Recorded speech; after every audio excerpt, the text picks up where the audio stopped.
नमस्कार दोस्तों, मैं एडवोकेट रविंद्र कुमार अपने YouTube चैनल में आप सभी का स्वागत करता हूं। आज हम संघीय व्यवस्था की बात करेंगे, अर्थात फेडरल सिस्टम की। आप सभी को जानना जरूरी है कि जो भारतीय व्यवस्था है वो संघात्मक है या एकात्मक है। क्या जो भारत के राज्य हैं उनको अलग होने का अधिकार है?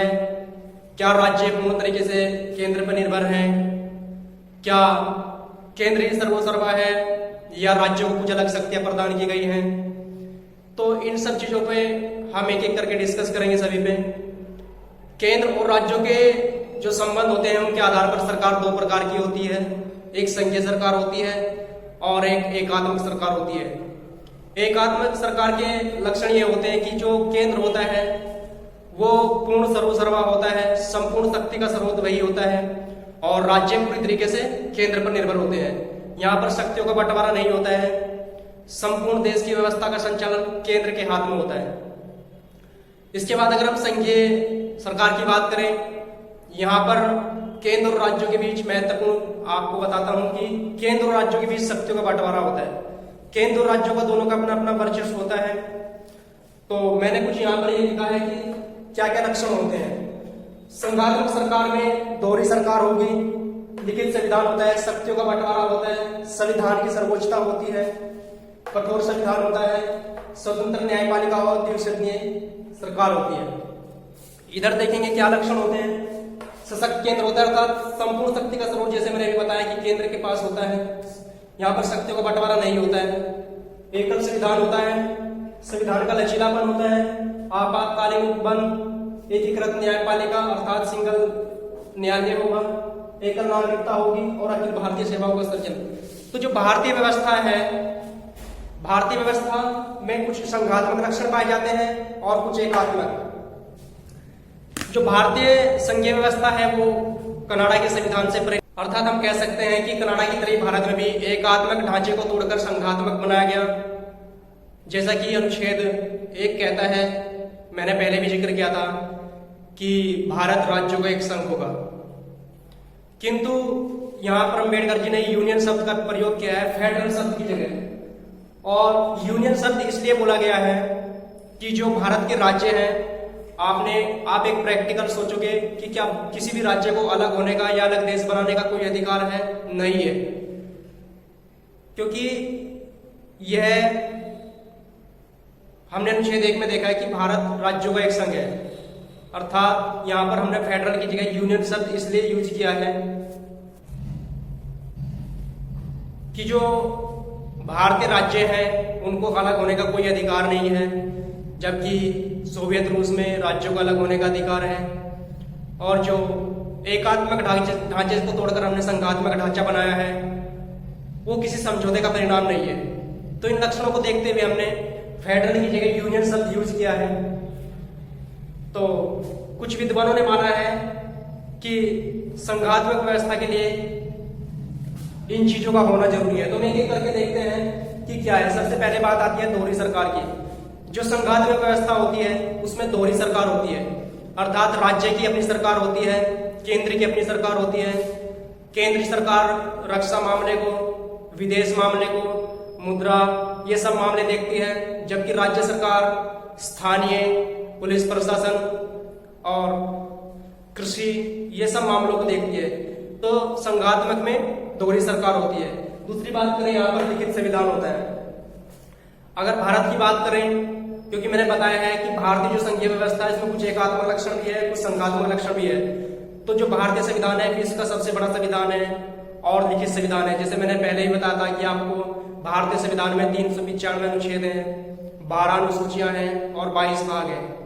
तो भारतीय संविधान लिखित संविधान है और संघीय व्यवस्था का ये एक महत्वपूर्ण उदाहरण है। उसके बाद है शक्तियों का बंटवारा। केंद्र और राज्यों के बीच में शक्तियों का बंटवारा किया गया है। यहाँ पर मैंने अनुसूची 7 बताई थी आपको, जिसमें केंद्र सूची, राज्य सूची और समवर्ती सूची का जिक्र किया था। अर्थात कुछ ऐसे विषय हैं जो जिन पर कानून केवल केंद्र बनाता है उनको केंद्र सूची कहते हैं। कुछ ऐसे विषय हैं जिस पर राज्य कानून बनाते हैं उसको राज्य सूची बोलते हैं। और कुछ ऐसे विषय हैं जिस पर केंद्र और राज्य दोनों कानून बनाते हैं जिसको हम समवर्ती सूची कहते हैं। किंतु राज्य और केंद्र के बीच में यदि मतभेद हो जाए तो केंद्र का कानून नहीं माना जाएगा। इसके बाद बात करते हैं संविधान की सर्वोच्चता, अर्थात संविधान सर्वोच्च है क्योंकि यहाँ पर जो केंद्र कानून बनाएगा और जो राज्य के कानून प्रभावी होंगे उनकी जो समीक्षा करता है वो संविधान करता है। क्योंकि मैंने पहले भी आपको बताया था मौलिक अधिकारों में अनुच्छेद 13 की बात की थी कि राज्य से मतलब केंद्र कोई ऐसा कानून नहीं बनेगा जिससे हमारे मौलिक अधिकारों का हनन होता है। तो यहाँ पर संविधान ये देखता है या हमारा न्यायालय ये देखता है कि कोई ऐसा कानून राज्य या केंद्र नहीं बना रहा है जिससे हमारे मौलिक अधिकारों का हनन होता है। तो संविधान की सर्वोच्चता पर कठोर बल दिया गया है। इसके बाद एक शब्द आता है कठोर संविधान।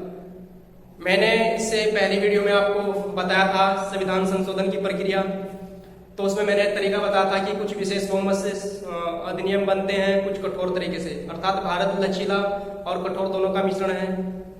क्योंकि संशोधन करने में कुछ ऐसी जगह है जिनमें विशेष बहुमत की जरूरत पड़ती है, अर्थात उपस्थित और मतदान करने वालों के 2/3 और कुल सदस्य संख्या के बहुमत से पारित होना चाहिए। इसको विशेष बहुमत बोला जाता है। तो भारत में कठोर संविधान भी है और लचीला भी है। इसके बाद स्वतंत्र न्यायपालिका। भारत में स्वतंत्र न्यायपालिका इसलिए कहा गया है क्योंकि ये केंद्र और राज्यों के बीच जो विवाद होते हैं उनका निपटारा भी करती है, साथ ही साथ ये कानूनों की समीक्षा करती है कि कोई ऐसा कानून तो नहीं बना है जिससे राज्य की व्यवस्था पर उसका नेगेटिव असर पड़ रहा हो। तो इसलिए यहाँ पर स्वतंत्र न्यायपालिका है। द्विसदनीय व्यवस्था, अर्थात भारत में देखा जाए संसद के 2 सदन हैं, एक लोकसभा एक राज्यसभा, और जो राज्यसभा है वो राज्यों का प्रतिनिधित्व करती है और जो लोकसभा है वो लोगों का प्रतिनिधित्व करती है। तो इस आधार पर देखा जाए भारत में ये भी लक्षण पाया जाता है, द्विसदनीय व्यवस्था है। इसके बाद हम एकल सरकार की बात करते हैं कि एकात्मक सरकार क्या होती है। इसमें सशक्त केंद्र होता है, जैसा कि मैंने अभी बताया आपको कि केंद्र ही सर्वोसर्वा होता है, अर्थात संपूर्ण शक्ति जो है वो केंद्र के पास होती है और यहाँ पर शक्तियों का बंटवारा नहीं होता है। इसके बाद एकल संविधान होता है। एकल संविधान मतलब यहाँ पर केंद्र का और राज्य का एक ही संविधान होगा, दोनों के लिए कानून बराबर होंगे और संविधान की सर्वोच्चता के आधार पर ही केंद्र और राज्यों का संचालन हो सकेगा। संविधान का लचीलापन, जैसे मैंने बताया था कि कुछ मामले ऐसे होते हैं जिन पर विशेष बहुमत की जरूरत ना होकर बल्कि साधारण बहुमत अर्थात मेजोरिटी के आधार पर कुछ परिवर्तन किए जा सकते हैं। अर्थात भारत में कठोर और लचीला दोनों के लक्षण पाए जाते हैं। आपातकालीन उपबंध, अर्थात भारत में 3 प्रकार के आपात, राष्ट्रीय और वित्तीय आपातकाल और राज्य, अर्थात जब ऐसी स्थिति आती है तो यहाँ पर केंद्र सर्वोसर्वा होता है, तो राज्य पूरी तरीके से केंद्र के ऊपर निर्भर हो जाते हैं जब राष्ट्रीय आपातकाल या वित्तीय आपातकाल की बात होती है। एकीकृत न्यायपालिका की बात करते हैं, अर्थात भारत में सर्वोच्च न्यायालय, उसके अधीनस्थ उच्च न्यायालय,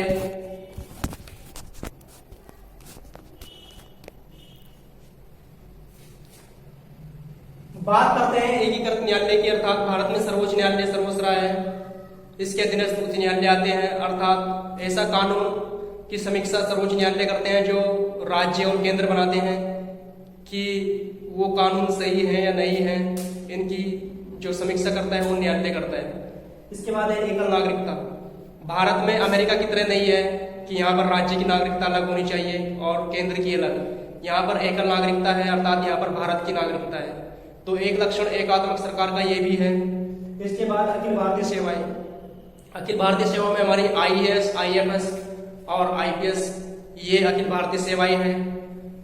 जो इनका गठन है वो केंद्र करता है, लेकिन ये राज्य और केंद्र दोनों में सेवाएं देते हैं। तो इस आधार पर एक लक्षण ये भी है कि यहाँ पर एकात्मक और संघात्मक दोनों का लक्षण मिलता है। इसके बाद राज्यपाल की नियुक्ति, अर्थात राज्यपाल राष्ट्रपति द्वारा नियुक्त किया जाता है और वो सरकार का, भारत सरकार का एजेंट मात्र होता है। राष्ट्रपति जब चाहे उनको पद से मुक्त भी कर सकता है।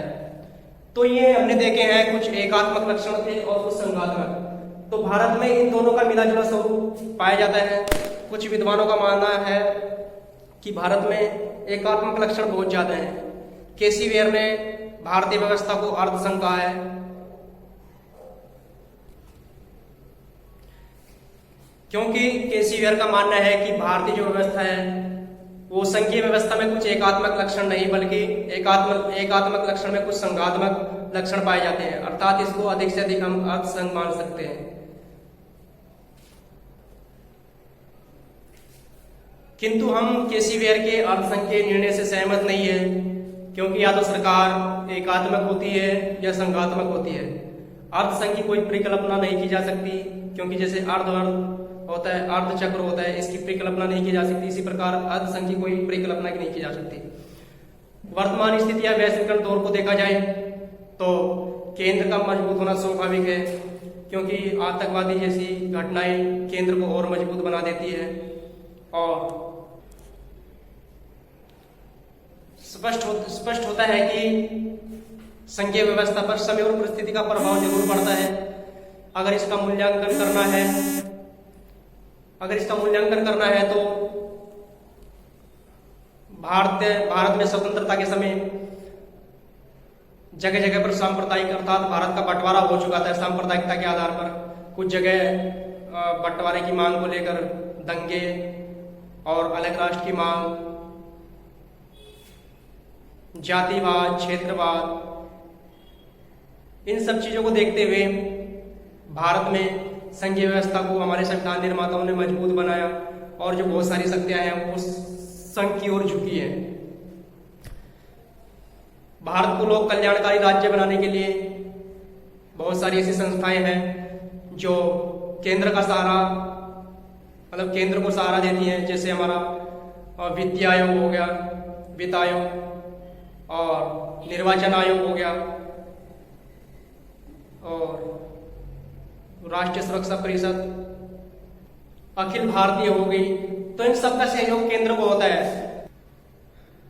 तो यहां पर देखने को मिलता है कि भारत में संघात्मक और एकात्मक दोनों लक्षण मिले हैं हमको। तो यहां पर एक विद्वान है ग्रेनविल ऑस्टिन, उन्होंने बोला है कि भारत एक सहकारी संघ है। तो इनके जो वक्तव्य है उससे सहमत हुआ जा सकता है कि भारत को राज्यों का भी सहयोग है, अर्थात भारत जो है सहयोग के आधार पर कार्य करता है, अर्थात राज्यों के बीच में और केंद्र के बीच में शक्तियों का बंटवारा है। तो कुछ राज्य कानून बनाते हैं, कुछ केंद्र बनाते हैं, लेकिन कुछ ऐसी स्थिति आती है जिन पर केंद्र का कानून प्रभावी होता है। तो कहीं ना कहीं राज्यों का ये दायित्व होता है कि केंद्र को मजबूत बनाए।